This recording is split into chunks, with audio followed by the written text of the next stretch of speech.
Біз отбасымызда 3 қыз өстік. Әкеміз анамның жас күнінде бізді тастап, басқа елге үйленіп кеткен екен. Ата-анам негізі Қызылорда жақтың тумалары. Әкемнің жұмыс бабымен Павлодар қаласына көшіп келген екен. Әкем сол кезде жас қызметте болған екен. Анам 3-ші қызға босануға ауруханада жатқанда бізді тастап, Қызылордаға кетіп, сол күйі оралмапты. Анам 3 қызды құшақтап қала берген екен. Әкемізден бізге 4 бөлмелі үй қалыпты. Әпкем екеуміз сабақтан соң шемішке сатып, күнімізді көрдік. Барлық даянға үйреніп қалған анама бізді асырау өте қиынға соқты. Ол кезде Павлодар қаласында барлығы орысша, тіпті балабақшалардың өзі тек орыс тілінде. Анамның педагогикалық жоғары білім болса да, орысша білмегендіктен балабақшаға жұмысқа тұру өте қиынға соқты.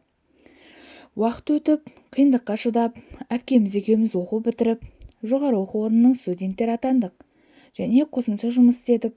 Стипендиямызды жинап, анамызға болыстық. Анамыз ол кезде орыс топтарына қазақ тілінен сабақ беріп, бір мектепке мұғалім болып орналасқан. Университет қабырғасында бір курстас қыз тұрмысқа шығып, біздер тойға бардық. Солдайда кештің гүлі болып ұзын бойлы жігіт жүрген еді.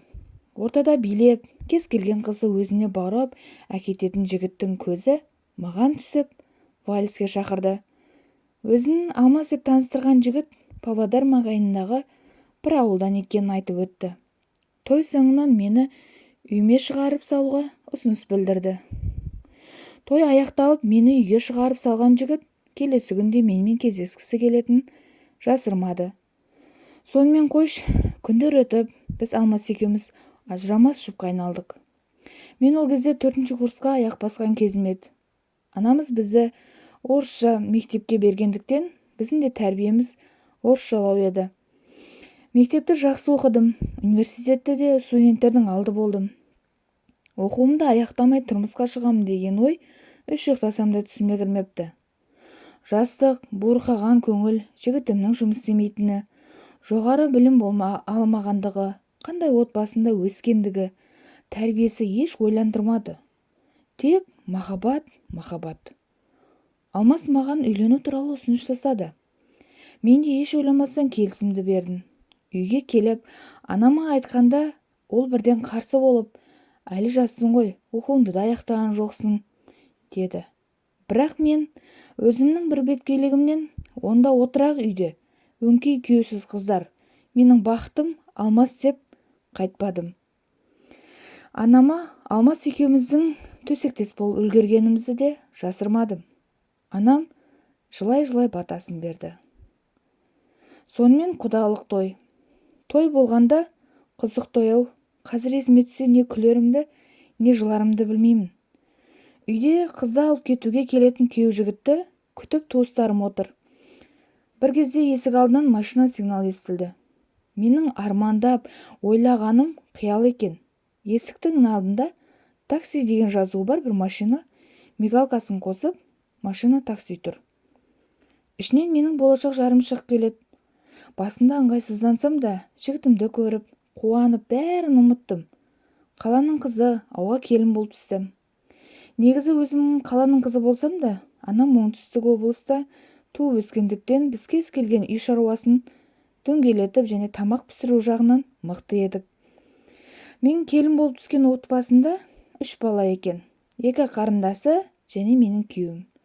Той өткен соң күйеуім оқуыңа баралық, қалаға қайталық деп айтқан соң ауылда бір апта тұрып, сөмкемізді сүйретіп екеуміз анамның үйіне келдік. Жұмыс істемейтін күйеуім ауылдан қалаға асыққанына басында мән бермедім. Соңғы курс, диплом, емтихан. Анам мен әпкем жұмысында, мен және кішкентай қыз сабақта. Менің күйеуім үйде. Кешке келеміз. Ол бізді күтіп теледидар алдында отырады. Менің күйеуімнің ойына жұмыс істеу деген ой келмейді. Дайын тамақ. Алмас деп жүгірген қайын жұрт. Бір күні анам Алмас жоқта маған күйеуімнің жұмыс іздегені және жеке тұрғанымыз дұрыс екенін айтты. Мен анамның ойын жолдасыма айтып едім, ол жұмыс таппай жүргенін және дайын үлкен үйден қайда барамыз? осында тұра бермейміз бе деп дүңк етті. Сонымен мен диплом алдым. Күйеуім таңертең кетіп, жұмыс іздедім деп кеш келеді. Мен күйеуіме ауылға барып тұралық және ауылдың мектебінде маған мұғалімдік жұмыс табылар дедім. Өйткені менде басқа шара жоқ еді. Өйткені бір жағынан анам, бір жағынан әпкем миымды жеп қойды. Тапқан байың осы ма? Бізге масыл болды деп. Біз жүгімізді жинап ауылға келдік. Мен мектепке мұғалім болып орналастым. Бұрын байқамаған екенмін. Менің келін болып түскен ортам тәрбиесі мүлдем қызық болып шықты. Ата-енемнің 3-ші күйеуі екен. Қайын-сіңлім қай сыныпта оқитынын дұрыс білмейді. А сыныбында оқисың ба десем, я дейді. Сен іздеп бардым ғой, сені онда оқымайды деді десем, онда бір шығар дейді, былқ етпестен. Енеміз екеуміз күнде түскі асқа ақшаны маған беретін. Мен қайын-сіңлімді түскі асқа апармақшы болып іздеп барғанмын. Атам да жұмыс істемейді. Ата-енемнен 6-7 жас кішілігі бар.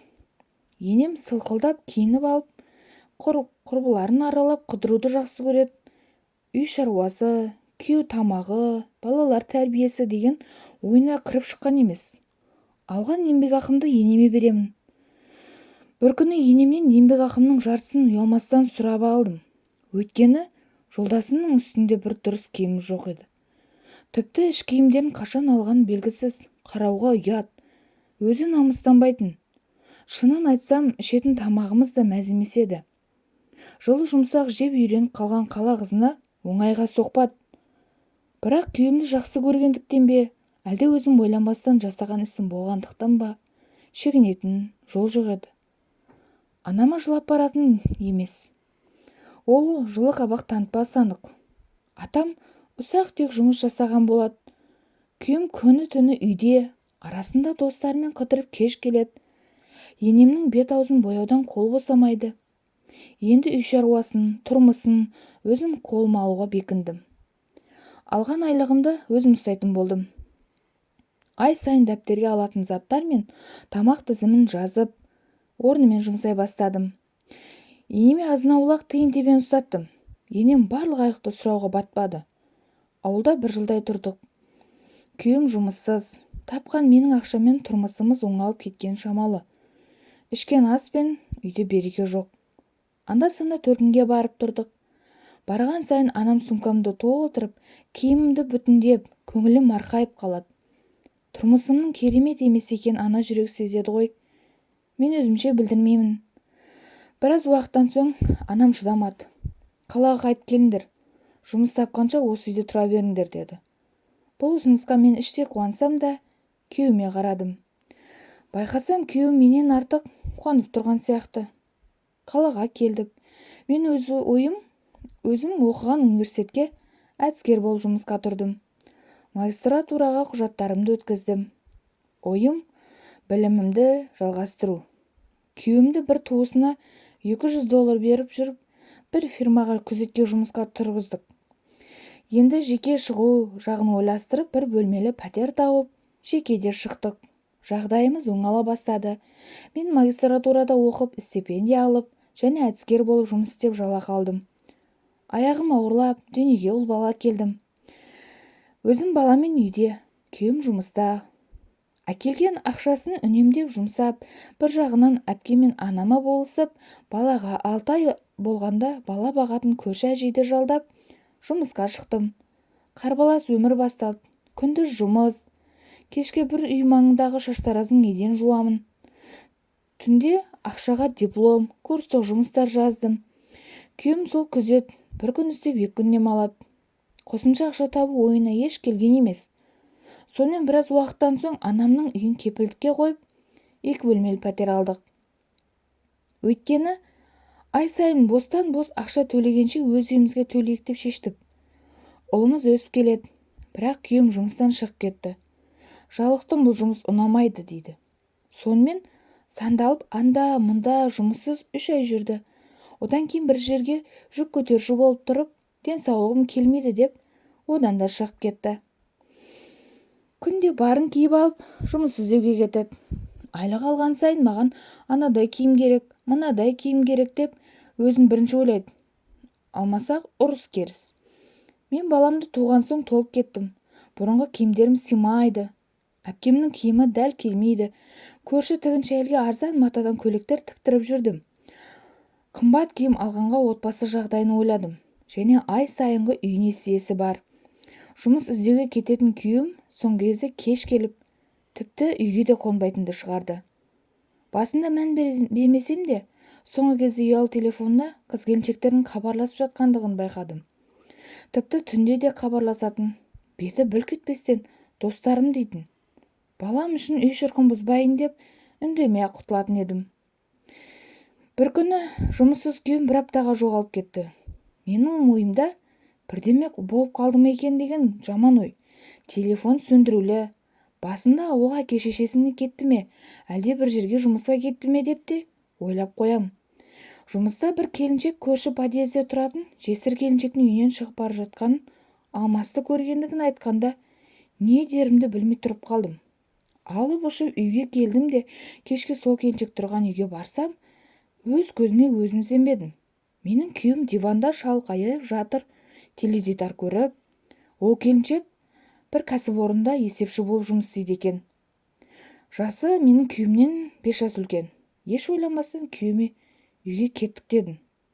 Күйеуім болса, өзің жүре бер, сенімен тұрғым келмейді. Сен семізсің, айнаға неге қарамайсың деді. Жеңіл өмір тапқан сықылды. Жылап шығып кеттім. Үйге келіп түнімен ұйықтай алмадым. Неге бұлай деген сұрақтар көкейімде тұрды. Махаббат қайда? Не өмір? Менің не жазығым бар? Семіріп кетсем бала тапқаннан соң болар. Шынымен айнаға қарасам, өзімді жек көріп кеттім. Келесі күні жұмысқа барып, арықтаудың жолдарын сұрастыра бастадым. Біреу сол кезде Борменталь жарнамасын айтты. Іздеп жүріп солардың офистеріне бардым. Ойым тез арықтап кетсем, күйеуім өзіме қайтып келер деген ой. 15 000 теңге беріп сеансқа жазылдым. Қазір ойласам күлкім келеді. Барлық семіз адамдарды жинап қойып, көзімізді жұмғызып, бір доктор тұрып барлығымызды дәріс оқиды. Бір күні кезекті сеанста шыдамай осыны көзімізді жұмғызып қояды деп, ақырын көзімді ашсам, қызық бір доктор қолында кітап. Содан оқып тұр, мынаны жеме, ананы жеме, ол шошқаның тамағы деп. Негізінен диета береді. Ол диетаны өзің де біліп жасауға болатын диета ғой. Мұнда тек ақша төлеген соң айтқандарын істеуге мәжбүр боласың. Арықтап кеткенім шамал еді. Жаным жай табар емес. Енді емші көріпкелерді жағалай бастадым. Сонымен бір орыс әйеліне бардым. Ол сенің күйеуіңді дұғалап оқып алған. Қайтарамын, тек ақшасын төле деді. Тек күйеуіңнің 2 күн бұрын киген іш киімін әкел деді. Ойбай, үйге қонбайтын еркектің іш киімін қайдан алам? Онда маған жылқының жалын 1-2 тұтам жал әкел деді. Қалада қайдағы жылқы? Бір таныс қызымның ауылына барып, атасына жылқысының 1-2 тал жалын жұлдырып алдым. Әкеліп, көріпкел орыс әйеліне бардым. Бір аптада қайтатын күйеуімнен хабар жоқ. Бір апта емес, 1 ай өтті. Енді басқа бір көріпкел әжей таптым. Ол әжей маған өзімнің тұратын үйімнен жігіт тұрып жатқан үйге дейін себетін құм әкел деді. Алып ұшып машинасы бар құрбыма бардым. Ертістің жағасынан құм әкелейік деп. Ол құрбым, ақымақсың сен, сенің үйің мен ана Алмас тұрып жатқан үйге 1 камаз құм керек, есің дұрыс па? Деп мені ұрысты. Тоқтай алар емеспін, миымда оны дұғалап алған, қалайда қайтару керекпін деп. Енді газеттен жанама арқылы Лиза деген татар әйелді тауып соған бардым. Ол әйел күйеуімнің фотосын өзінде алып қалды да, маған күнде таңғы 5-те тұрып, үйдегі ауа тартқышқа Алмас қайт, үйге қайт деп айтасың деді. Сонымен мен Алмасты қайтару жолын Лиза емші айтқандай жасап жүрдім. Ол маған 7 күн айтасың деген. 1-ші күн айттым, 2-ші күн тағы солай жасадым. 4-ші күні орындыққа шығып айғайлап тұрған өз ісіме күлкім келді. Бір жағынан жылағым келді. Қайдағы отдушина, мен не істеп тұрмын, мұның не? Мешітке неге бармайсың, Аллада неге сұрамайсың деген ой келді. Мен мешітке бару, аруақтарға құран бағыштау дегенге көп мән бере бермейтінмін. Содан соң ата мешітке барып, құран оқытып, Алладан кешірім сұрадым. Бірақ та сол күйеуім оралмады. Кейіннен біз ажырасқан соң өзінен 25 жас үлкен бай әйелдің күйеуі болып шыға келді. Қазір ойласам, дұғасы да түгі жоқ, тек жеңіл өмір іздеген жалқау күйеу екен. Шарлатын балшы балгерге сеніп, ақша шашудың, уақыт өткізудің қажеті жоқ екенін түсіндім. Ақмақ күйеу өз деген жасайды екен. Оны түзетемін деп әуре болудың қажеті шамал екен.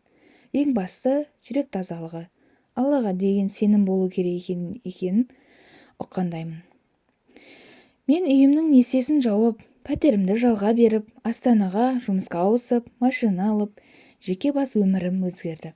Өзімді бағалайтын азаматты да таптым. Күйеуіме деген еш сезім қалмаған.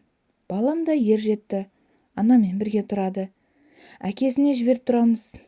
Күйеуім бай әйелдің арқасында балама жақсы көмектесіп тұрады.